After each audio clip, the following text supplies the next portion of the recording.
Mahasiswa Universitas Muslim Indonesia atau UMI menggelar aksi demonstrasi untuk memperingati tragedi April Makassar berdarah atau Amara.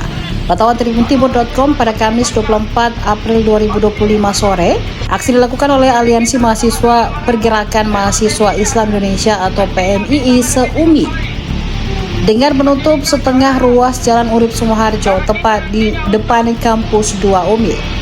Penutupan jalan tersebut menyebabkan kemacetan panjang bagi pengguna jalan dari arah Jalan Urip Sumoharjo menuju Jalan Perintis Kemerdekaan, bahkan antrian kendaraan terlihat hingga ke area flyover. Dalam aksinya, mahasiswa bergantian melakukan orasi sambil membentangkan spanduk bertuliskan Undang-Undang TNI dan RUU Polri.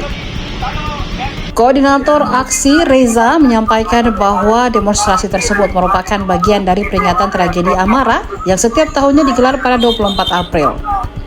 Selain mengenang tragedi tersebut, mereka juga menyuarakan penolakan terhadap pengesahan Undang-Undang TNI dan RUU Polisi.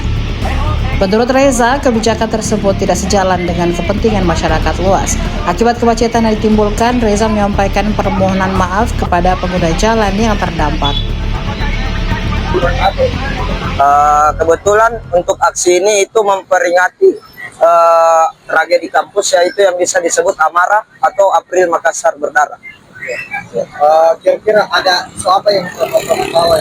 Kebetulan teman-teman membawakan tentunya untuk momentum sejarah yang pernah terjadi di UMI, yaitu seperti saya sebut. Download Tribun X sekarang, menghadirkan lokal menjadi Indonesia.